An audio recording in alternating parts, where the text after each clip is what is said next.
This is the EPA budget course, part 6, Earmarks, July 2015. You may have heard political critics and TV pundits say that government spending is full of pork.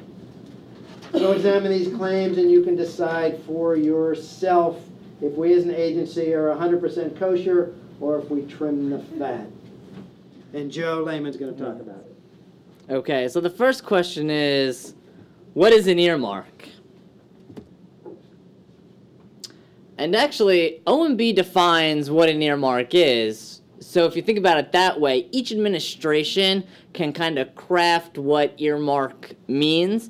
But generally, we all know that it means that they are unrequested funds that are requested by congressmen. They're not requested by EPA. They're put in by your representatives for a water treatment plant in upstate New York. Something like that, $200,000. And it falls on the responsibility of the agency getting the earmark to do that work.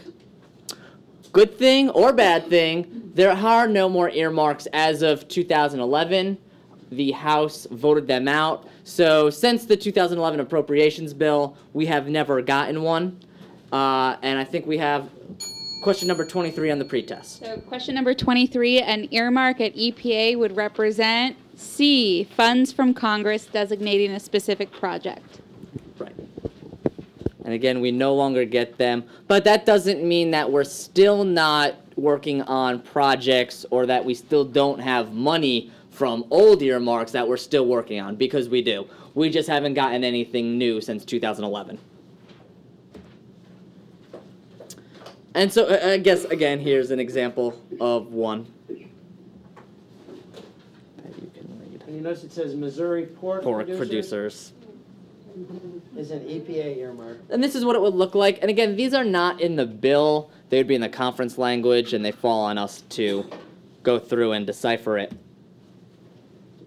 But in earmark, we have to remember, even though they're put in by our appropriators and by mine and your congressmen, it doesn't supersede the authorization or the appropriation acts. So what does that mean?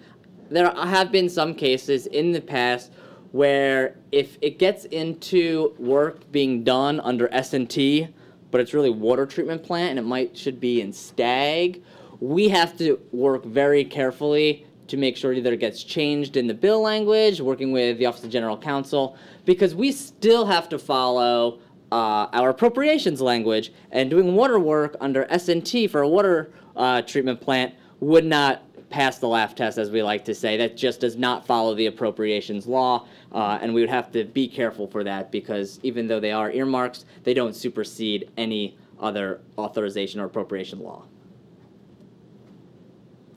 So how do we track them? Each one, and we get a lot of requests from the Hill, from congressmen, as you can imagine. Hey, here's my earmark from so long ago. What's going on with it? What's the status of the funds? So we track each one individually, and we can pull a report on them anytime. And once we get into Compass, you'll see we have allowance holder codes.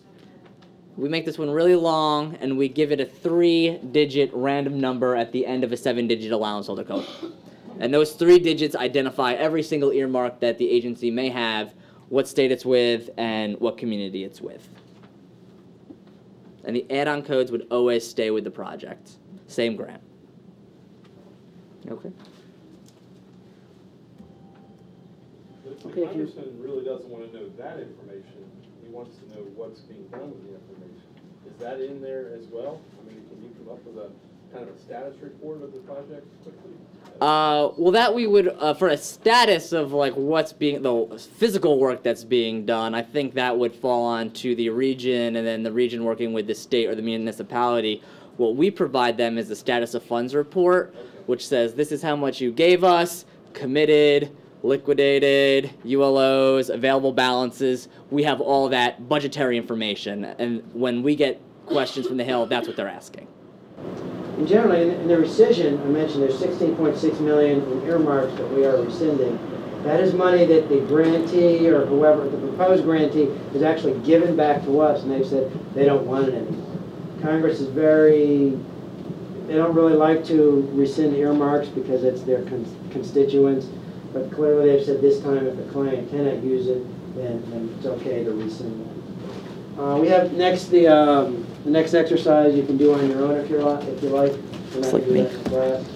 And we're ready for the next section.